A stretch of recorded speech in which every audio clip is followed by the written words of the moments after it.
বন্ধুরা আজকে নতুন একটা খাবার ভিডিও নিয়ে চলে আসলাম। আজকে আছে কুমড়ো ভাজা, চিংড়ি মাছ দিয়ে কচুরগাঠির তরকারি, পটল সয়াবিনের তরকারি, মিক্সড ভেজ পনির দিয়ে মুরগির মাংস, মাছের কালিয়া, রুই মাছ ভাজা। দেখো অনেক খাবারই রয়েছে আজকে। চলো খাবারগুলো খাওয়া যাক একের পর এক। প্রথমে আমি কুমড়ো ভাজা দিয়ে খেলাম। কুমড়ো ভাজাটা খেতে কিন্তু সত্যিই খুব ভালো লেগেছিল। কুমড়ো ভাজাটা খাওয়ার পর আমি খেলাম মিক্সড ভেজ, যেটা পনির দিয়ে বানিয়েছিল।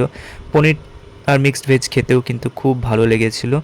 তারপরে আমি খেলাম মাছের কালিয়া। দেখো রুই মাছের কালিয়া বানিয়েছিল, খেলাম। তারপরে রুই মাছ ভাজাটা খেলাম। রুই মাছ ভাজাটা খেতেও কিন্তু খুব ভালো ছিল। রুই মাছ ভাজার সাথে পটল সয়াবিনের তরকারিটা খেলাম।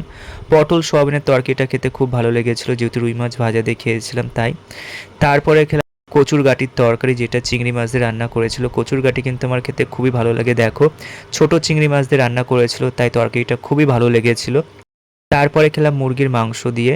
দেখো মুরগির কষা মাংস রান্না করেছে, খেতে কিন্তু খুবই ভালো লেগেছিল মুরগির মাংসটা।